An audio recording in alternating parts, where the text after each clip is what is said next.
बरतानवी ambassadors कभी इतना aggressive role नहीं उन्होंने प्ले किया। प्राइवेटली वो बातें ज़रूर करते थे, मगर पब्लिकली जिस किस्म की ये ओपन रोल जिस तरह एक्टिव है उस तरह से ऐसा कभी भी नहीं हुआ ना। इवन अमेरिकन एम्बेसडर्स ऐसे नहीं करते ओपनली। तो ये है चीज़ें जो आपने इस मामले के हवाले से जाना है। इसे काफ़ी हसास मामला करार दिया जा रहा है, जैसे कि एक्सप्लेन किया गया। हम वापस आते हैं एक ब्रेक के बाद।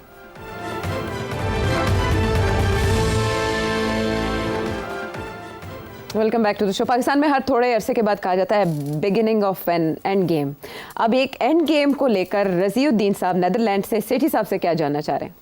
एंड गेम पे अगर एक रोशनी डाल दें कि अगर फॉर एग्जांपल इस्टेब्लिशमेंट हर तरह से सक्सेसफुल हो जाती है, काजी साहब को एक्सटेंशन मिल जाती है, पूरी तरह से कब्जा कर लेती है, उसके बावजूद अगर कोई इकोनॉमिक रिवाइवल नहीं होता, ना ही फ्री फेयर इलेक्शन होता है, तो जिस तरह की फ्रस्ट्रेशन यूथ में है, तो वो विदाउट फ्री फेयर इलेक्शन या विदाउट एन इकोनॉमिक रिवाइवल चीज़ें स्टेबल होंगी? भाई साहब तुसी you are asking me to give you the end game. ऐसे करें, मैं आपको अपना अकाउंट नंबर भेजता हूँ, उसमें $1 मिलियन आप डिपॉजिट कर दें ताकि मैं आपको एंड गेम बता सकूं। बिकॉज अगर मेरे पास अगर एंड गेम का फार्मूला है तो इट्स वर्थ एटलीस्ट $1 मिलियन। क्योंकि हो सकता है कि अगर मैं एंड गेम रिवील कर दूं तो I may not be around to collect $1 million, तो मैं पहले ही ना डिसअपेयर हो जाऊं उससे पहले। तो इसलिए मैं माजरत पहले से कि I can't tell you what the end game is, even though I may have a sense कि एंड गेम है क्या। चलिए अब हम थ्योरेटिकली बात करते हैं कि क्या एंड गेम क्या हो सकती है, ये नहीं कि क्या है, क्या हो सकती है। देखिए लॉजिकली बात करते हैं ताकि ये ना कोई कह सके क्योंकि आपके पास कोई इन्फॉर्मेशन थी, क्योंकि इन्फॉर्मेशन वाली बात ख़तरनाक हो जाती है, फिर आपको वो प्रूव करना पड़ता है। तो लेट्स स्पेकुलेट। अब वो ये है कि एंड गेम क्या है। एंड गेम एक तो ये है कि उसमें 3-4 पहलू हैं एंड गेम के। एक तो ये है कि इकॉनमी की रिवाइवल पूरी होनी चाहिए और बैंक्रप्सी ख़त्म होनी चाहिए। दूसरी चीज़ ये है कि वो पॉलिटिकल स्टेबिलिटी के बगैर या गवर्नमेंट लॉन्गेविटी के बगैर वो नहीं आ सकती। जिस किस्म की भी गवर्नमेंट हो, कानून पास हो, इम्प्लीमेंट हो और गवर्नमेंट जो है उसको निकाला ना जाए, रखा जाए ताकि अपने ऑब्जेक्टिव्स पूरे हो जाएं। तीसरी रिक्वायरमेंट एंड गेम की ये है कि फ़ौज के अंदर कोई बदअनवी ना हो और वहाँ बिल्कुल स्टेबिलिटी हो, और क्योंकि वो एक नेशनल सिक्योरिटी का इदारा है। और उसका ये मतलब है कि वहाँ ये जो स्पेकुलेशन होती है आर्मी चीफ़ के बारे में, ये ख़त्म हो जाए। आर्मी चीफ़ अपनी जो 1.5 साल या साल रह गया है वो आराम से फुल कमांड के अंदर वो करें, और उसके बाद अगर गवर्नमेंट का ये फ़ैसला है कि उनको एक्सटेंशन देनी है तो they should be no ifs and buts about it for the sake of national security, longevity, continuity and stability वो हो जानी चाहिए। हाँ, अगर वो कहते हैं कि मुझे एक्सटेंशन नहीं चाहिए फिर और बात है, मगर अगर उन्हें एतराज़ नहीं है और और गवर्नमेंट ये समझती है और एस्टैब्लिशमेंट ये एज एन इंस्टीट्यूशन ये समझती है कि ही शुड कंटिन्यू, तो फिर होना चाहिए। ये तो हो गए main points of the end game, मगर ये स्लाइटली वन साइडेड है। The other side is Imran Khan and the political parties. अब आइए पोलिटिकल पार्टीज़ तो बड़े खुश हैं इस एंड गेम के साथ जिसका मैंने अभी बयान दिया, बिकॉज वो पावर में है और वो सेम पेज पे बैठे हुए हैं एस्टैब्लिशमेंट के साथ, तो वो तो चाहेंगे कि ये चलता रहे जब मामला। मगर जहाँ तक खान साहब हैं और उनका जो एंड गेम है वो फ़र्क है। खान साहब की and game is the exact opposite. This is the beauty of it, this confrontation. वो कहते हैं इकोनॉमिक स्टेबिलिटी ना हो, वो कहते हैं इकोनॉमिक स्टेबिलिटी आ गई तो ये जम जाएंगे। वो कहते हैं ये आर्मी चीफ जाए, अगर ये रह गया तो मेरे लिए प्रॉब्लम बन जाएंगे बिकॉज मेरी इससे बनती नहीं है। वो समझते हैं कि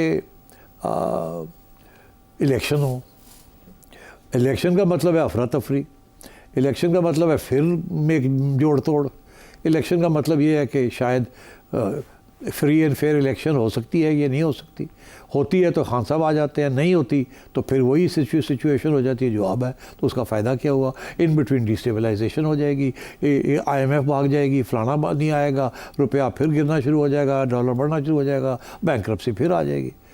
तो खान साहब चाहते हैं इलेक्शन, खान साहब चाहते हैं आर्मी चीफ घर जाए, खान साहब चाहते हैं ये गवर्नमेंट घर जाए। और खान साहब की एंड गेम इससे भी आगे है। वो कहते हैं मैं पावर में आऊँगा और मैं ये सब जॉनीज़ को जेल में डाल दूँगा, इनको मैंने छोड़ना नहीं है, मैंने किसी सियासी जमात के साथ बैठ के बात नहीं करनी, सबको अंदर कर देना है इन लोगों को जो इस वक्त हुकूमत का हिस्सा बने हुए। तो वो तो एक वन पार्टी स्टेट बनाना चाहते हैं, और फौज जो है वो चाहते हैं कि it should just be like a police force, जैसे ब्यूरोक्रेसी एंड फॉरेन ऑफिस सारे ऑर्डर्स मानता है, राइट और रॉन्ग प्राइम मिनिस्टर के और पार्लियामेंट के, तो that is the way it should be with the army as well, तो which is not of course not acceptable to the establishment. अब बात यह है कि there are two end games here. एक एंड गेम आप नज़र आ रहा है कि उसके अंदर प्रॉब्लम्स क्या आ रहे हैं उनके जो हमायती हैं, दूसरी एंड गेम खान साहब की है, वो भी आपके सामने है, उनको भी आपको नज़र आ रहा है और खान साहब को भी नज़र आ रहा है कि उसके प्रॉब्लम्स उसके अंदर क्या है, क्यों नहीं, तो दोनों एंड गेम साथ साथ चल रही हैं। अब देखना ये है कि कौन सी एंड गेम जो है वो हावी होती है। अगर इस्टेब्लिशमेंट हावी हो जाती है तो खान साहब को अपनी एंड गेम चेंज करनी पड़ेगी, बिकॉज वो फेल हो चुकी होगी। वो क्या चेंज कर सकते हैं?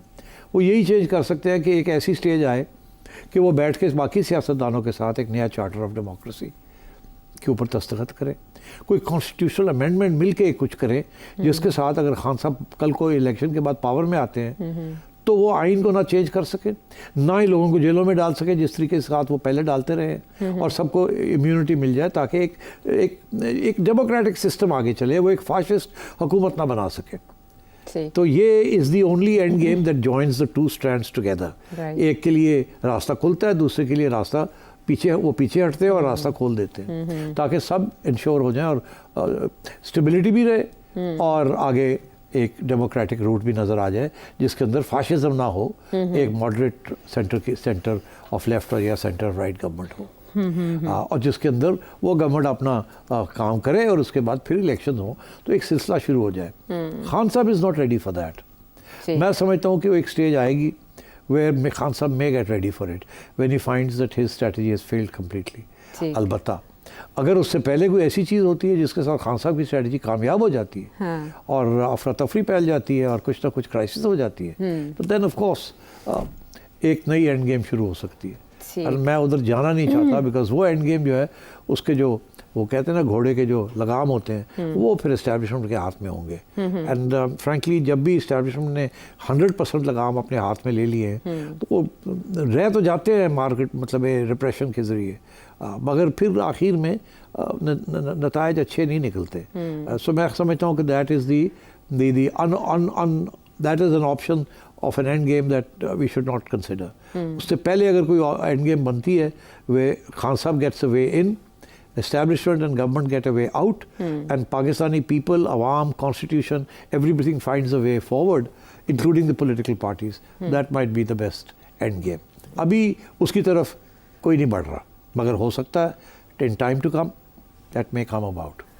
चलें, आपने सारे एनालिसिस में और सवाल के जवाब में पाकिस्तान को एक अच्छा मशवरा भी दे डाला कि इससे पहले नून लीग और पीपल्स पार्टी जिन्होंने चोंच और दुम गुम करके चार्टर ऑफ डेमोक्रेसी किया, इमरान खान साहब टाइम पर वक्त पर उस पर आ जाएं तो शायद इतनी एंड गेम की तबाही की तरफ ना जाना पड़े। बहरहाल हमारा इस हफ्ते का एंड गेम यहीं है।